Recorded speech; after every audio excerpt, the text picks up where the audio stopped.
Yo, what is up, everybody? Chris here from Esports, who's back at it again with another video. Today I'm going to be bringing you guys a quick preview of what to expect during today's matches on Sunday as you're watching, as well as what happened during today, my time, of course, Saturday's matches.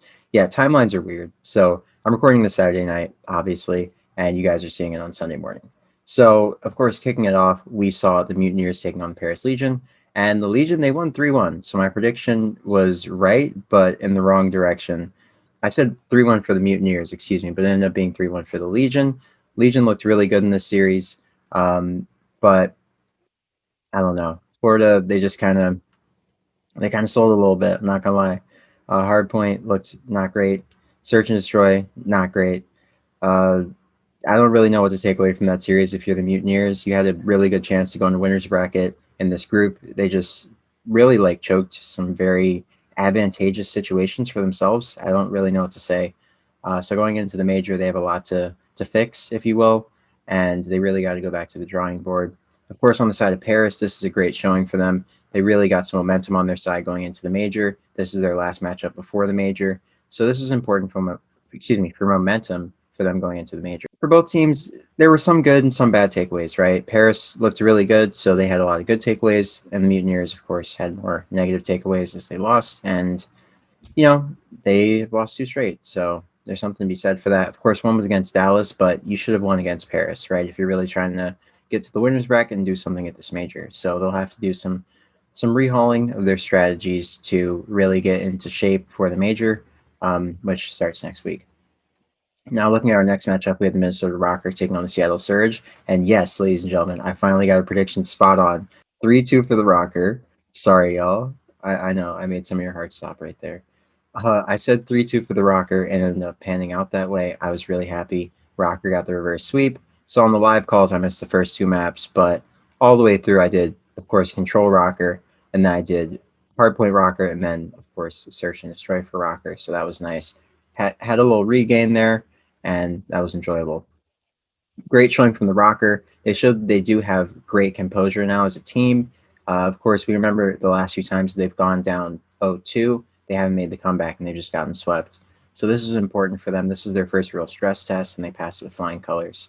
They looked great in the game 5 as well. So, a lot of great takeaways from the Rocker for the Rocker side going into the major. Of course, if you're the Surge, you have some really encouraging things to look at. Of course, you took Dallas to a game 5, you could have won that. You took Minnesota to a game 5, you could have won that as well. And if Surge can close these series out, these really close series, then they will be a dominant team because their hardpoint is looking really very strong lately.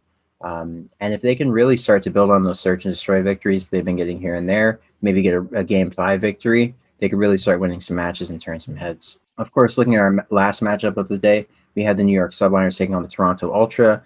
And man, this was the closest minus 1.5 that I've had hit in a long time. Your boy was sweating. It was absolutely insane. Couldn't believe it. Clayster, the GOAT, he put the team on his back. I had my boy Matty B in the watch party with me. He was chilling. It was a great first introduction to competitive COD for him. And yeah, it was a great matchup. Happy to see the Subliners got the dub. And of course, looking ahead to tomorrow, matches, we will kick things off with the Atlanta Faze taking on the London Royal Ravens. And hopefully, this time my 3-0 prediction stands. Last time, you guys know I got absolutely blown to smithereens. It was a 3-2 for the LAG. I was just mind blown, bro. Moneyline Faze didn't hit. Minus 2.5 Faze didn't hit. I was, bro, down bad. So I think tomorrow that minus 2.5 for Faze hits. I think they 3-0 the Ravens. I think that they'll be looking to really cement themselves as the top team in the game after losing to LAG, who are really a middle of the pack team. Of course, they've had some really strong showings against some of the better teams, so it's not like they're terrible, but at the same time, Faze, they've looked to be untouchable. So I think they want to really come out tomorrow, come out hot, and just say, hey, we're here, we're still number one, and don't come for us unless we call for you. So Phase 3 is what I'm expecting tomorrow. I don't think they'll do the same kind of disrespect that they did in the 100 Thieves series, but I do think they'll get kind of disrespectful. So be on the lookout for that. London, of course, on the other side, they'll be looking to rebound. If they win tomorrow, they make it to the winners bracket. Faze gets, I think, second place in the group, and Subliners would win it, I believe. No, I think London gets second place in the group. Faze gets third, and then Subliners would win the group if, of course, London wins tomorrow and Faze loses, because then Faze would be 3-2, and London would also be 3-2. So yeah, it's odd. So this is a big matchup. I think Faze walk away with it though.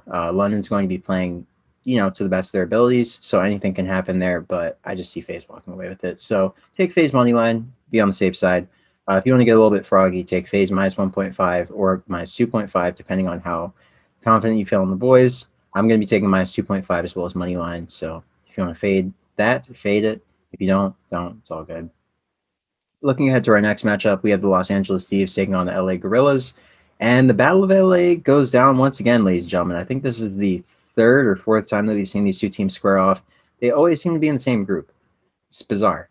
So I think that tomorrow, I don't know, man. It's really hard to go against the LA Gorillas after they had that strong showing against Faze. I mean, I think that's going to be a really career defining, excuse me, not a career defining. That's a little bit dramatic. I think it's going to be a season defining moment for that team, beating the best team in the world, the only undefeated team in the CDL, who was 11-0 at the time. I mean, they steamrolled 11 teams before they got to you, and you stopped them. That's a big, big confidence boost for all those guys. So I think tomorrow they come out, they beat the Thieves. I really do. I think it might go to game 5. You guys know I have not liked what I've seen from Venom in place of Donnie Temp. And I think that, of course, the LA Gorillas having that momentum will be the difference that makes a difference. So we'll see what happens there. But as it stands, I favor the Gorillas to take it 3-2. Now, in our last matchup of the day, we have a humdinger, as some would say. We have the Dallas Empire taking on Optic Chicago. Come on, man. You guys know where I stand. You know where I stay. You know who I'm backing tomorrow. I'm with the Chicago boys, Optic. I'm all in. You know I'm an Optic fan. Got my Optic Chicago jersey on the way, like I told you guys last video. And, I'm going to believe in the boys. I'm going to believe in the green wall. I think green wall stands tall. My prediction for the matchup tomorrow, I honestly think that this one goes down to the wire. I think it's a 3-2. I think Chicago wins to control. I think they win the S&D. I think Empire sweeps the hard points. And I think game 5, round 11, Scumpy clutches up big time against Crim 6. No, I'm kidding. I'm kidding. I think it goes round 11, game 5, though. I think it goes down to the wire. But I think Optic walk away. So green wall, hopefully they win. If they do, they get second place in the group. They're already guaranteed winners. Of course, same for Chicago, same for Dallas, excuse me, and Minnesota. They are all guaranteed top 3, so it kind of doesn't matter what happens. Tomorrow they just play for seeding. Of course, if Optic wins, then Minnesota gets first seed because of the head-to-head. And if Dallas wins, then Dallas gets first place. Optic gets second. Excuse me, Optic gets third, and Minnesota gets second. So very important matches tomorrow for seeding in the groups. I'll be bringing you guys another update video, of course, on Monday, because this is really important going into the major later next week. And yeah, that'll just about wrap it up for me. Hope you guys have a great morning, noon, or night, wherever you may be on this beautiful planet. And thank you so much. We just hit 50 subscribers. You guys have been showing so much love on the channel lately. The views are going up, subscribers are going up, everything's going up. So thank you guys from the bottom of my heart for showing so much love. I'm just really enjoying making videos. This is something that I'm really passionate about in life.